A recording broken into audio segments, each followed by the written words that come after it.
giving you some information about the Samsung Galaxy S3 release dates, some of the specs, and some of the different things we expect to see in this phone. Go ahead and subscribe to me if you're not already, because I'm going to be giving some great updates about this phone and a bunch of other things. And I always have giveaways going on, guys, so people who aren't subscribed, feel free to subscribe and check me out on Twitter at @OwenKnowsTech. It's down here in the description. And go ahead and thumbs up this video if you guys do like it, because I'm telling you, it really helps me out. And yep, comment on it. So let's go ahead and get into this. So the Samsung Galaxy S3. So the Samsung Galaxy S2 was released not too long ago, and it was a big hit, huge hit, but obviously there's some problems with Apple and all these patent issues. Now, we actually had some leaked images by Fandroid earlier in October, and it showed the Samsung Galaxy S3. Now, it showed the specs. It was dual core, and it kind of had, a little different form factor than now, but really a lot has changed since then. So let's get into now. So the Samsung Galaxy S3. Now we're expecting a release date for maybe the first quarter or second quarter, and we're actually expecting a debut at the Mobile World Congress. So those of you who are going, you just might get a look at this phone, and that's in February for those of you who don't know, and that's like a big technology show. Now let's just get into some of the specs on this phone. So we're looking at probably like a quad core on this puppy.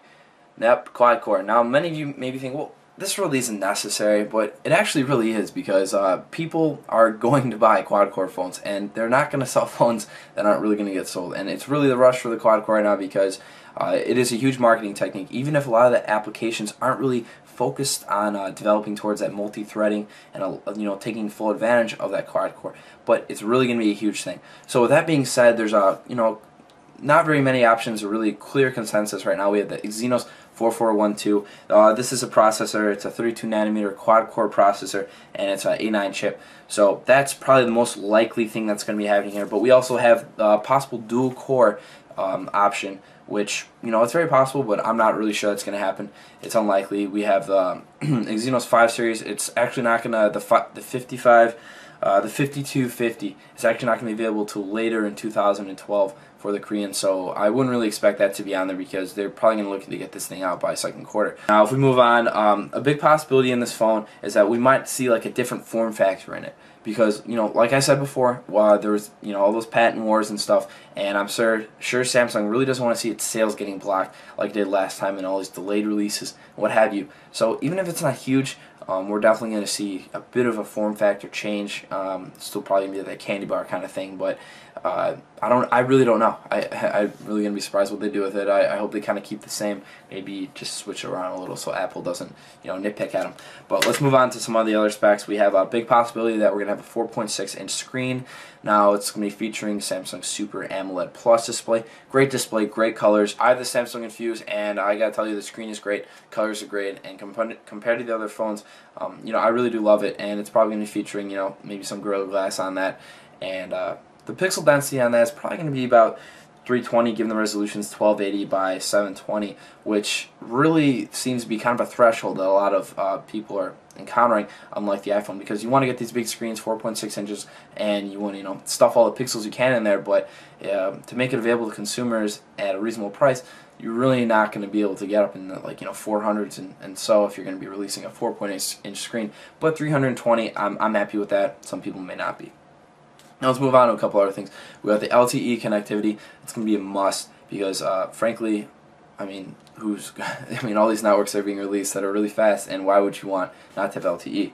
Now, with that being said, we're probably going to hope to see Android's 4.0 ice cream sandwich on there. A lot of you have maybe had a chance to experience that with the Galaxy Nexus, and it's actually pretty cool. I'm actually in the process of trying to root my phone, because Samsung Infuse hasn't gotten an update in forever, and hopefully just put like an ice cream sandwich kind of emulator on there, or a ROM rather, on there, and just try to get an experience with it. But yeah, hopefully we'll have that. And with that being said, too, I'd like to see an NFC chip, because NFC, it's probably going to be a big thing now. Google's going to be trying to roll it out, really get it pumped in 2012, and it's actually going to be great for consumers. The more people that have it, the more it's going to benefit everyone, I think, at least. So I'd like to see an NFC chip. Now, moving on, we're going to get to the camera. So a 1080p recording capability for video, that's going to be a must, because that's really just a standard at this point. And we're going to move on to the megapixels on that camera. It's going to probably be about 12. Now, I just want to clear some things up, because a lot of people have seen my other videos, like, oh, I talk about megapixels, but I haven't really gone into the detail.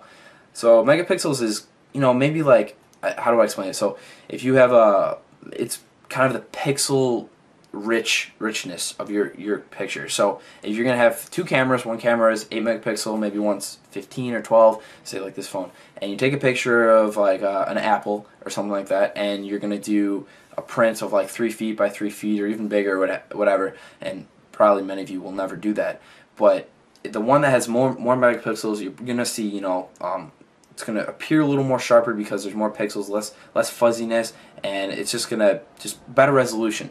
So that's pretty much all I can say about that. But I want to see with these new phones is, you know, better lenses, better color, noise reduction. There's a lot of different things I'd like to see with these phones, and the megapixel, you know, not too important to me. So I'd like to hear some other specs about that. Now moving on from that camera, we can get to some other pretty important things. 3D, okay? 3D was talked about a lot. Hasn't really caught on completely yet, but we know that the Koreans are working on a phone that is focused on 3D, and we're not really sure what phone it is. Now, it could be the Samsung Galaxy S3, and I personally think it probably is going to be because Samsung's had, you know, their series have been a hit. The Galaxy and the S2, all these phones have been a hit, and I think the 3D would be just a great way for them to go.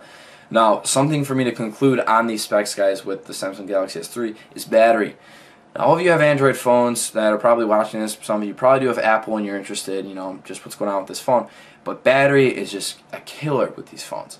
You know, a lot of you probably don't have your data on half the time to conserve energy. You got Wi-Fi off, all these other things just to conserve battery, and you're still lasting, you know, barely through the day. Now, LTE, quad core, like all these different features you're going to have on this phone, they're really going to have to up the battery, and, you know, it's going to affect, hopefully not affect the size too much, but it's really going to be surprising where they can go with it. I really hope they do give a look at the battery, because who wants to use their phone for 5 hours of the day? Or not even 5 hours. I mean, you guys have it on standby for half the time. So, you know, that's something I'd really like to see. Now, guys, this is really all I have to say about the phone. I'm going to have some more updates coming. Stay tuned. Yep, that's really all I have to say. Thumbs up this video if you guys did enjoy it. I worked pretty hard to gather some of this information for you guys and show you what's up. And, yeah, subscribe, what have you. Follow me on Twitter at OnosTech. Alright guys, take it easy. Peace.